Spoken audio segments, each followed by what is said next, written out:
Maintain perfectly straight grout lines by establishing a precise layout and keeping the first row flawless.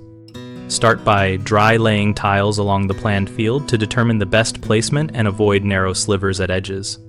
Snap chalk lines on both axes from true reference points such as a centered wall or a long straight edge, and use those lines to align each tile as you set it.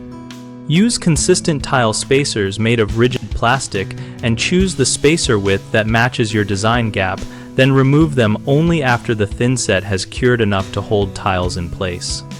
When bedding the first row, apply thinset with a notch trowel and back butter the tile if needed to ensure full contact and prevent lippage, which can shift alignment. Frequently check alignment with a long straight edge and a level, tapping tiles lightly with a rubber mallet to correct lateral or rotational drift before the mortar skins over. Keep a small gap of mortar at joints rather than overfilling so that spacers seat fully and are not forced out as you press tiles together. 3 common mistakes are starting without a reference layout, which leads to cumulative error, using inconsistent or flexible spacers that compress under pressure, and failing to correct the first row, which makes every subsequent row skew.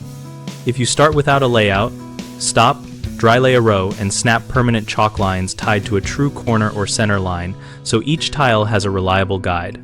If your spacers are inconsistent or bending, replace them with thicker rigid spacers sized to your grout joint and use corner clips or wedge spacers where needed to maintain pressure control. If the first row is off, remove and reset those tiles or lift and relaunch the layout rather than forcing later rows to conform, because a corrected base prevents cumulative deviation. BigHomeProjects.com helps homeowners find local contractors by listing professionals and projects so users can compare experience and style relevant to tile work.